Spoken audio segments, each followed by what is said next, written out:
জয় মা তারা, জয় গুরু বামদেব।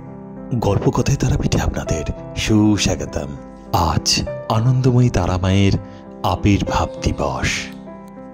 তারাপীঠে আজ তারা মা মহালক্ষ্মী রূপে পূজিত হন। আজ শুক্লা চতুর্দশী। আজকের এই দিনে তারাপীঠের তারা মাকে বিশেষভাবে পুজো করা হয়। কথিত আছে শুক্লা চতুর্দশীর তিথিতে মা তারা আবির্ভাব হয়েছিল। আজ ভোর ৩টের সময় মাকে গর্ভগৃহ থেকে বের করে বিরাম মঞ্চে আনা হয়।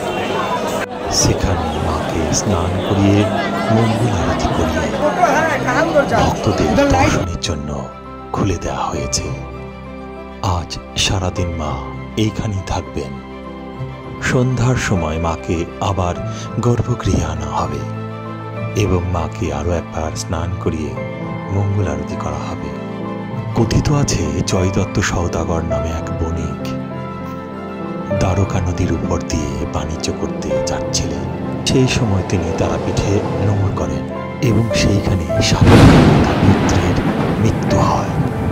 তারাপীঠে নোঙর করা এই বণিকের ভৃত্যরা রান্না করার জন্য একটি কাটা শোল মাছ একটি পুকুরে ধুতে যায়।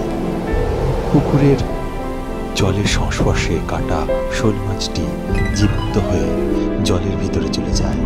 ভৃত্যরা তখন এই অলৌকিক ঘটনাটি বণিককে জানায়। তিনি তখন সর্পদর্শনের মৃত পুত্রকে সেই পুকুরের জলে স্নান করায়। তখনই তার মৃত পুত্র জয় মা তারা বলতে বলতে জীবিত হয়ে জল থেকে উঠে আসে। সেই থেকে পুকুরটির নাম জীবিত কুণ্ড। সেই রাতে বণিককে তারা মা স্বপ্ন দেন। সেই দিনটি ছিল শুক্লা চতুর্দশী।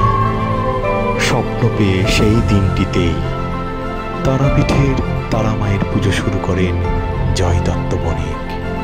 তাই সেই থেকে প্রাচীনকাল থেকে এই দিনটিতে আনন্দময়ী তারা মায়ের আবির্ভাব দিবস হিসেবে পালন করা হয়। আজকে দুপুরে কোনো অন্নভোগ হয় না। ফল এবং মিষ্টি দিয়ে সারাদিন পুজো হয়। সন্ধ্যার সময় মঙ্গল আরতির পর মায়ের খিচুড়ি, 5 রকম ভাজা, মাছ, সবজি, পায়েস এবং নানা রকম মিষ্টি দিয়ে মায়ের ভোগ নিবেদন হয়। তো বন্ধুরা, এতক্ষণ শুনছিলেন গল্পকথায় তারাপীঠ থেকে গল্প।